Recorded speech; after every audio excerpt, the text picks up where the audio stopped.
Hey and welcome to the PostapocalypticGarage. In our last video we managed to extract these pieces of lead from an old car battery, and on this video, like I promised you, we will cast some bullets out of it. So before we start to make the molds for our bullets, we will talk a little bit about the forms of bullets. So the easiest way to make a bullet will be just a cylinder. It's called wad cutter, and it's mainly used in target shooting because it stamps a really perfect hole out of your paper targets. The most basic way when you think about rifle bullets is a cylinder at the bottom and a tip at the top. The much more modern and commonly used version has the same tip at the top, and it have what it's called a boat tail. Which means basically that the diameter reduces to the end. As always guys, apologize for the quality of my drawings. This butt plug here should be actually a bullet shape, but I think you know what I mean with it. The most interesting thing about supersonic ballistics is that the mass don't have to be in the front, because what stabilizes the projectile is not the weight distribution on the projectile itself, but the spin as the bullet goes through the barrel.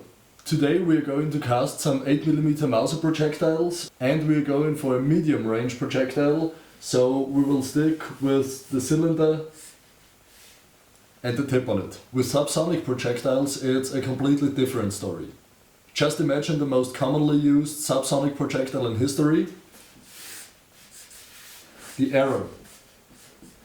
It's heavy at the top with a steel or stone tip. It have a light shaft, and it's also light in the back with feathers or some kind of fletching on the end of it. We are also going to make some subsonic 12 gauge shotgun rounds. So for that we have to concentrate the weight in the front. So we're going for a projectile which have the same cylindrical shape at the bottom like the last one.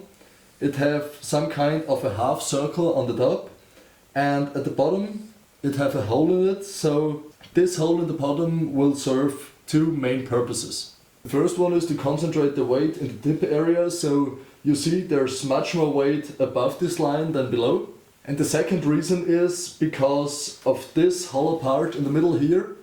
It will create a perfect seal in the barrel when the gas is pushing this way, and the walls of this hole here are expanded outwards to the barrel, and so are creating a perfect gas seal and the maximum and most efficient velocity. I'm not good at drawing at all. So when it comes to cast your own bullets, there's a lot of really good and really professional instructions on the internet and on YouTube as well. But we're here at the PostapocalypticGarage, so today we will take 3 approaches on bullet casting with completely odd materials. Okay, so the most easy way to make molds for metal casting is the good old play sand like this here, which I looted from the sandbox of my daughter. Unfortunately it's really wet, and every one of you who made metal casting in the past knows that a really wet material tends to create air pockets and steam because the water is evaporating, and it's also pretty dangerous because the water can evaporate in such a short and quick time that it's just like an explosion, and it will throw out the liquid metal and it can hit you in the face, and it's really not the best thing to cast with. A lot of the professional bullet molds today are made of aluminum, but unfortunately not every one of us has the possibility to get his hands on a really thick and really straight piece of aluminum. So what I found here is some piece of flat bar aluminum. It's some kind of hook, and it's about 7 or 8mm thick. So we will try to get a really good and professional looking bullet mold out of that. And we're also going to try one thing which I think that it's another first on YouTube. We're going to make some bullet molds of this kind of really hard wood. I don't know exactly which wood it is. It's a piece of 4x4, but it's not the usual soft wood and really crappy wood. It's really hard, it's really heavy, so let's see if we can cast bullets in wood. So we are going pretty straight away for the sand. Just find some wood, cut it on the table saw,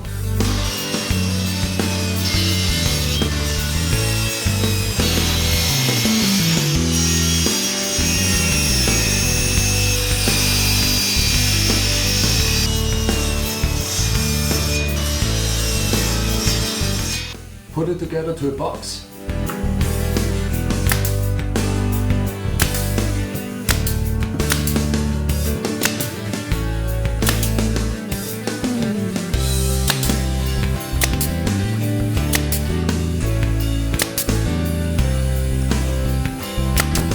And hammer your sand in like crazy.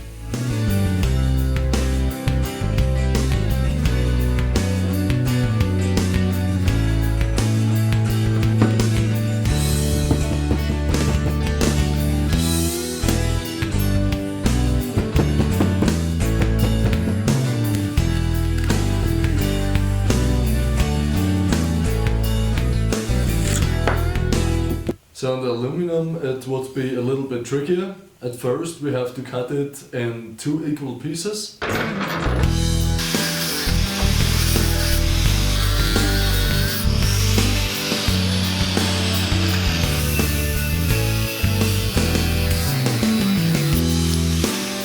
Make some indexing holes.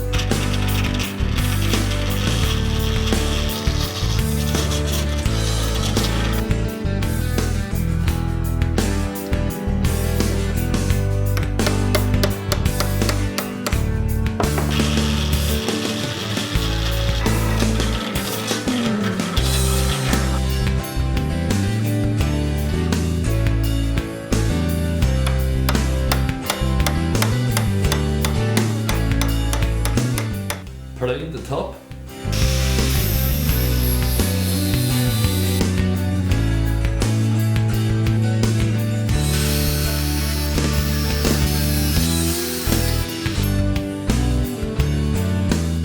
And clamp it together and drill the holes.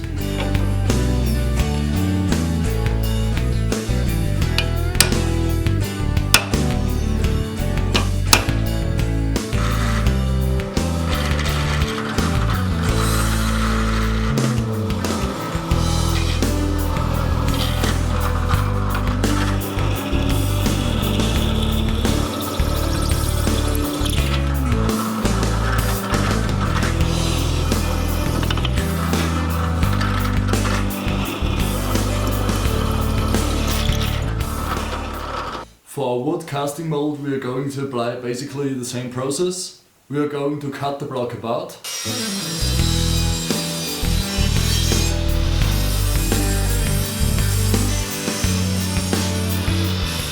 Screwing it back together.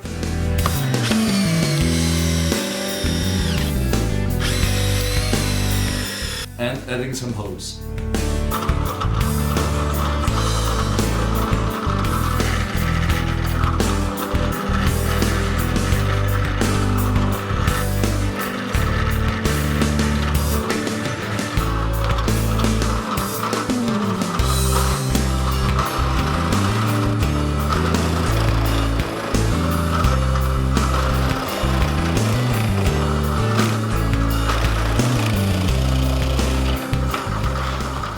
So now we're ready with our 3 basic forms. We have the sand one, we have the aluminum one, and we have the wood one. Next thing to do will be to get these ones to their final dimensions and final forms of the bullets we want to cast. But because it's already about 3 o'clock in the morning, I will go to sleep now and we'll continue tomorrow with our bullet casting.